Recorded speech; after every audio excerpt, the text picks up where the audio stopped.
A 28-year-old Italian woman raised in a traditional family in northern Italy has always lived in the shadow of her older brother, the prince of the house, when he falls seriously ill, and her family minimizes his suffering. Yes. Focusing exclusively on her brother's problems, she makes the decision to move abroad for medical treatment. After years of silence and sacrifice, she returns to Italy a completely transformed woman, economically independent and emotionally stronger. In the meantime, her family is facing severe financial difficulties and desperately needs her assistance. However, this time, she has learned the importance of prioritizing her own well-being. My name is Francesca Moretti. I am 28 years old, and that morning in November 2019, my life changed forever, not because of an extraordinary event, but because of a sentence that my mother said with the same naturalness with which one orders a coffee at a bar. I was sitting on the sofa at home, in Bergamo, wrapped in a wool blanket that my grandmother had made for me years before. The pain in my chest was so intense that breathing seemed like a luxury I could not afford. For 3 weeks I had been coughing up blood, losing weight every day, and the doctors still couldn't figure out what was going on in my body. "Francis, stop playing the victim," my mother said to me as she bustled into the living room with her usual hurried pace. She was wearing the flowery apron she used for cleaning on Saturday mornings. "Luca needs me to take him to the accountant today. Given his issues with the revenue agency, he can't miss this meeting for any reason whatsoever." Always. Luca, that's my older brother, 3 years my senior. He was and still is the eternal child of the family. At 31, he continued to live with our parents, invariably transforming each one of his failures into a family emergency, demanding my immediate involvement. "Mom, 102. Fever," I whispered, my voice hoarse from coughing. The doctor advised that I rest until we get the results from the tests performed. She let out a sigh, as if my illness were nothing more than a made-up whim intended to ruin her day. "Your tests can wait, Niet. Your brother is facing bankruptcy. That's what's important right now." Dad came in at that moment, the newspaper under his arm and the expression of someone who had already decided everything.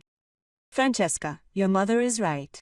Luca has invested everything in his electronics store. If he loses the business, he will lose the house too. You can take an aspirin and go with him. It's not much of an effort."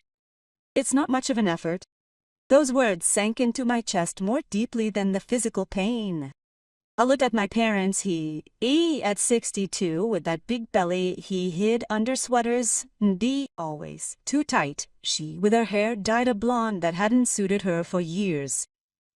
For the first time in my life, I finally saw them as they truly were, two individuals who had irrevocably decided a long time ago that my brother's needs outweighed my own. They had in essence concluded that my physical well-being was far less crucial than the resolution of his financial difficulty. My purpose in their eyes was nothing more than to manage and resolve the repercussions of his poor decisions. "No," I said softly, but with a firmness that I didn't recognize in my voice. "What, no?" Dad raised an eyebrow in surprise. In 28 years, I had never said no to him about anything that had to do with Luca. I said, "No, I'm not going. I'm sick and I need treatment. Not to be a chauffeur for a grown man who should be on his own." The silence that followed was so heavy it seemed to have a physical consistency of its own. Slowly, Mom settled into the brown leather armchair Dad had bought for watching Juventus matches. Her gaze locked onto me. It was as if she had never seen me in her life. "Francesca, I don't recognize the girl I raised anymore," she said.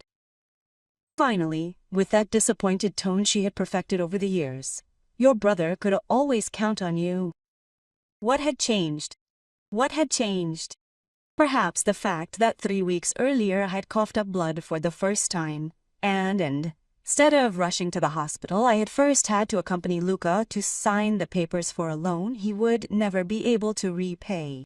Maybe it's because, when I called Mom sobbing and terrified, her response was to simply tell me to take an aspirin and see if things improved by the next morning. "What's changed, Mom, is that I'm dying," I said, and the words came out with a clarity that surprised me. "The doctors think it could be something serious, very serious. And you're more worried about Luca's debts than my life." Dad shrugged. "Don't be dramatic. You've always been such a healthy girl. It's probably just stress from work." "My work? Being an accountant in a small accounting firm feels more stressful than what I imagine managing a failing store must be like. I felt as if the weight of my responsibilities was considerably heavier than that of a man who, up to that moment, had never successfully fulfilled any commitment in his life. Luca entered the living room, still in his pajamas even though it was 10 in the morning, his hair disheveled, his 3-day beard, the air of someone who had slept badly because of feelings of guilt or perhaps just one too many beers the night before. "So, Francie, are you ready?" "The appointment is at 11:30, he said, completely ignoring my condition. He didn't even notice that I was covered by 2 PEDs and that I was struggling to breathe. "Luca, your sister isn't well," Mom interrupted, but her tone wasn't one of concern. It was annoyance at the setback. "Oh, you still have that cough?" She looked at me for the first time since he came in. "Take a paracetamol and it'll be fine. Everything's fine. Come on, let's get going. Dr. Santini isn't waiting for anyone." And there, at that moment, something inside me broke, for good. Not my heart, that had been in pieces for a long time. It was that part of me that still believed that family was a safe haven, a place where your worth didn't depend on what you could do for others. I slowly got up from the couch, every movement in agony, and looked at all 3 of us. Mom avoiding my gaze, Dad flicking through the newspaper as if nothing had happened. Luca checking his watch impatiently. "You know what?" I said, with a calmness I didn't know I possessed. "You're right, It's time for something to really change. What would you have done in my place? You would have continued to live in a family that was unable to recognize the extent of your suffering. However, the actions I chose to take that day would irrevocably change our lives. A transformation they could not even begin to conceive." The following Tuesday, after our conversation, I received the test results. They revealed a typical pneumonia accompanied by complications, a significantly weakened immune system, and a series of lab values that were so alarming my family doctor, Dr. Rossi, nearly fainted. "Francesca, you need to start intensive therapy immediately," he told me, sitting behind his desk full of files. "And above all, you need to rest completely. No stress, no effort. Your body is fighting a very hard battle." I returned home with the medicine and the prescription for more tests, convinced that this time my parents would understand the seriousness of the situation. Con.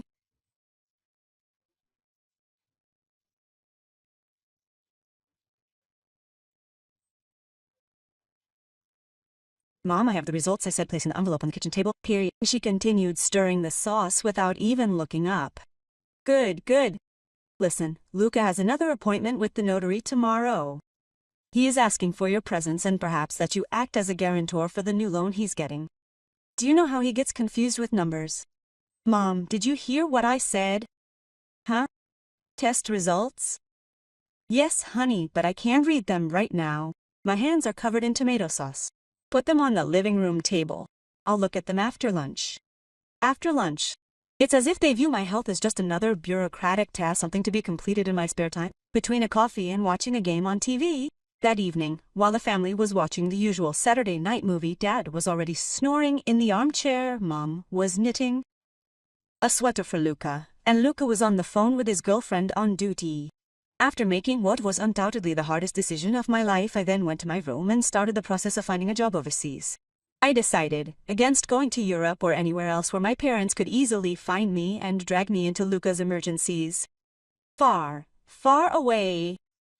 The first job offer I got was for an accounting position at an import-export company in Sydney, Australia. 20,000 kilometers from Bergamo. Perfect, period. I submitted my CV that same night, and I received a phone call 2 days later. Interview to be conducted via Skype with immediate contract and company-sponsored work visa. It was like the universe was sending me a signal that I couldn't ignore. "Are you crazy?" That was Mom's reaction when I told her I was leaving. We were in the kitchen. She was making eggplant parmigiana for dinner. Going to the other side of the world on a whim. It's not a whim, Mom. It's a health choice. The doctors here aren't able to cure me, and you aren't even able to take me seriously. In Australia, they have better hospitals and I'll have a new life. Dad came into the kitchen enticing with the smell of grated cheese.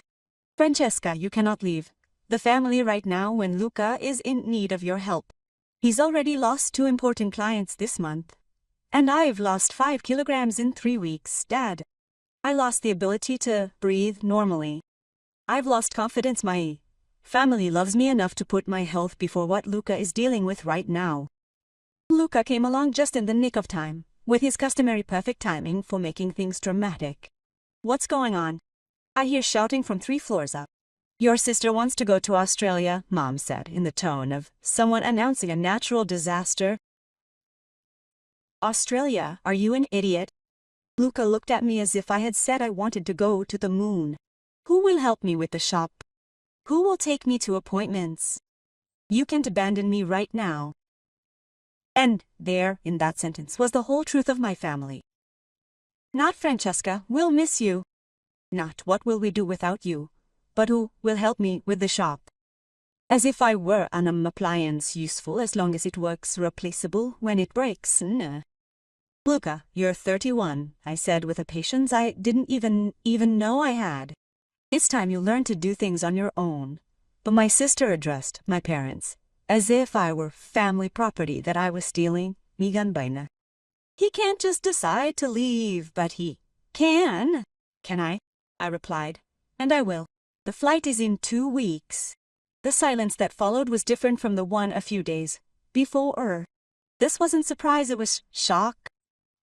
For the first time in my life I had made a decision that concerned only me without asking permission, without waiting for their approval. If you leave, Dad said finally in that deep voice he used for serious threats, don't expect to find the door open when you want to come back. Me. Fine, I replied, and the ease with which those words came out surprised me. I won't come back. The last 2 weeks passed in icy silence. Mama was making me dinner, but she didn't speak to me at all. Dad pretended I wasn't here. Luca alternated between trying to convince me to stay, who else understands my problems like you do, and then tantrums, you're selfish, you only think about yourself. As it happened the day I left, my mother was the only one who came to say goodbye at Malpensa airport. She was crying, but they were tears of anger rather than sadness. When will you realize the error you've made? He said, gently squeezing my hand, his words tinged with sadness. Remember, you had a family here who loved you. I shook my head. No, Mom, I said, picking up my trolley and pushing it toward the security checks. They loved what I did for them. It's different. The plane departed at 14:30. As I watched Italy shrink below, Volo, a feeling I'd forgotten returned. Freedom. Period. But what would become of my family without me? And what of me without them? My experiences in Australia will alter your perspective of me entirely. Sydney saved my life. Literally, yes. Australian doctors diagnosed my condition in only 3 weeks. Something Italian doctors failed to achieve in months. Anna.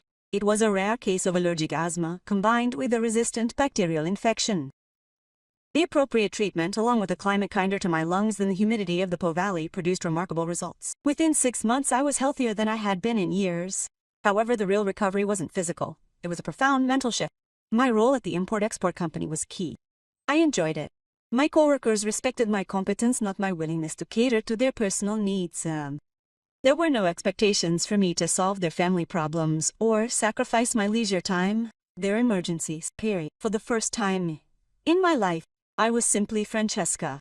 Not Luca's sister, not the daughter who solves everything, not the girl available for every request. Just myself. Period. In 3 years, through rigorous study and dedication, I achieved fluent English proficiency, which led to my promotion to head of the finance department. I then purchased a modest apartment in the desirable location of Bondi Beach and began investing a portion of my salary in cryptocurrencies and technology stocks. It wasn't genius, it was just common sense. What my family had always ignored about my abilities, in fact the contacts with Italy were reduced to messages for the sake of convenience at Christmas and birthdays. Mom, who sent me photos of Sunday lunches. The only thing missing was you, Dad, who never wrote to me. Luca, who every now and then tried to call me for some small favor, always something that required my financial or practical help. Even from a distance. Period. Then, in March 2023, the call came that changed everything. Francesca, you have to come back. It was Mom's voice, broken by tears. Something terrible had happened. My heart stopped for a second. Did someone die? No, it's Luca. He lost everything. The shop went bankrupt. They foreclosed on the house, and now Dad risks losing his job because he had acted as guarantor. We don't know what to do anymore. Strangely enough, 4 years ago, that phone call would have sent me into a panic. I would have booked the first flight, I would have emptied my bank account, I would have done anything to save the family. Instead, sitting on my balcony looking out at the Pacific Ocean, with a cup of green tea in my hand and the Australian sun warming my skin, Avery, I just feel a strange calm. I'm sorry, Mom, but I don't know what I can do from Australia. Can you come back? Can you help us? You've always been good with money. You'll find a solution. Always the same story. Luca's problems automatically became my problems. His failures became my responsibility. Mom, Luca is 35. He's an adult. If he's made the wrong choices, he has to face the consequences. But is he your brother? The usual emotional blackmail, the card they'd always played to convince me. Yes, he's my brother, but it's not my fault. I hung up with my hands shaking, but not from fear, from anger. 4 years of psychological therapy in Sydney, 4 years of learning to set healthy boundaries, and they still believed they could manipulate me with the same old tactics, period. But one part of me, the part that had loved that family despite everything, was curious. What had really happened? To what extent would they be willing to go to regain possession of their precious Matumano bench? I reserved a flight to Milan, not to rescue them, but to completely finish that whole story, period. Malpensa Airport was exactly as I remembered it, but not me. The woman who left 4 years later had little in common with the sick and submissive girl who had left. Exactly a trendy, stylish haircut, elegant yet comfortable clothes, and sunglasses carefully chosen to mask the eyes, now holding the strength to say no. Most importantly, however, was the profound inner confidence that was entirely new to me. Exactly, I took a taxi to Bergamo instead of calling the family. I wanted to arrive on my terms, not theirs, period. The house was exactly the same, but smaller than I remembered. Maybe I was the one who had grown sufficiently to see its limits. Mom opened the door before I could ring, as if she had been waiting for me at the window.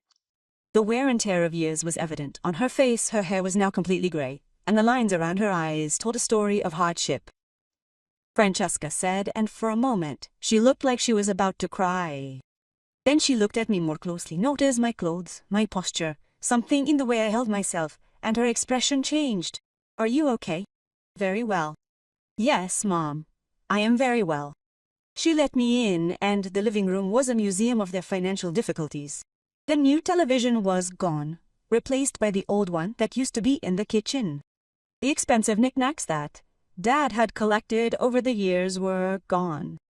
There was no trace of even the Persian rug that Grandma had bequeathed to us. Where are Dad and Luca? I asked.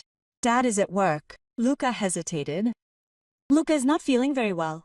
He took the story of the bankruptcy badly. He hasn't left the house for months. He went up to the first floor and knocked on his bedroom door. Luca, it's Francesca. The door opened after a few minutes. My brother was unrecognizable. He had lost at least 30 pounds, his hair was long and dirty, his beard unkempt.